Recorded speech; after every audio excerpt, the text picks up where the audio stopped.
ফজরের 2 রাকাত সুন্নতের পরে সূরা ফাতিহা 41 বার পড়লে কি হয়, এটা যদি জানেন তাহলে এই আমলটা কখনো ছাড়বেন না। আমরা অনেক সময় কঠিন বিপদের ভিতরে পড়ে যাই, আমরা অনেক সময় অসুস্থ হয়ে যাই, জটিল ও কঠিন রোগে আক্রান্ত হয়ে পড়ি। অনেক সময় দেখা যাচ্ছে আমাদের বিপদ দূর হয় না, অভাব দূর হয় না, ঘরের ভিতরে বালা মুসিবত লেগেই থাকে। আপনি ফজরের নামাজের সময়, এই সময়টা হচ্ছে খুবই গুরুত্বপূর্ণ সময় এবং এই সময়টা হচ্ছে বরকতের সময়।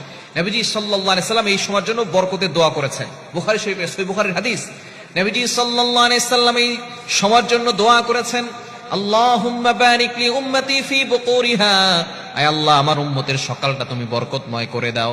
সুতরাং যদি আপনি বরকত পেতে চান তাহলে অবশ্যই ফজরের নামাজের সময় 2 রাকাত সুন্নতের পরে ফরজের আগে মধ্যবর্তী সময়ে একটা আমল করবেন। যদি বাসায় জমজমের পানি থাকে তাহলে জমজমের পানি নেবেন, কারণ জমজমের পানিতে বেশি বরকত।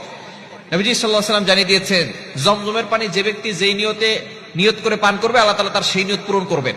জমজমের পানি থাকলে বেশি ভালো, যদি জমজমের পানি না থাকে তাহলে আপনি যে কোনো পানির একটা বোতল নেবেন, নিয়ে এরপরে আপনি সেখানে প্রথমে 3 বার দুরূদ শরীফ পড়বেন, যেটা আমরা নামাজের ভিতরে পড়ি, এই দুরূদটা 3 বার পড়বেন। এরপরে 3 বার ইস্তেগফার পড়বেন, আস্তাগফিরুল্লাহ রাব্বি মিন কুল্লি যামবি ওয়া আতুবু ইলাইহি লা হাওলা ওয়ালা কুওয়াতা ইল্লা বিল্লাহিল আলিয়্যিল আযীম, এটা পড়বেন। এরপরে আপনি সূরা ফাতিহা 41 বার পড়বেন বিসমিল্লাহ সহকারে। এরপরে সূরা ইখলাস 3 বার, সূরা ফালাক 3 বার, সূরা নাস 3 বার। এরপরে 3 বার দুরূদ শরীফ পড়ে পানিতে ফু দিবেন। ওই পানিটা ঘরের প্রত্যেকটা সদস্য খাবেন, দেখবেন আল্লাহ তাআলা আপনাদের সকলকে সুস্থতার নিয়ামত দান করবেন এবং ঘরের চারকোনা ছিটিয়ে দিবেন।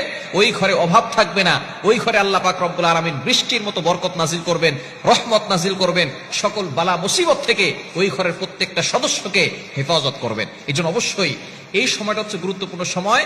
ফজরের 2 রাকাত সুন্নতের পরে ফজরের আগে মধ্যবর্তী সময় আপনি আমলটা করবেন, দেখবেন আল্লাহ তাআলা আপনার ঘরের ভিতরে বরকত দান করবেন, অভাব দূর করবেন, বিপদ দূর করে দিবেন এবং অনেক অসুস্থ থাকে আল্লাহ পাক রব্বুল আলামিন সেই ব্যক্তিকে সুস্থতার নিয়ামত দান করে দিবেন।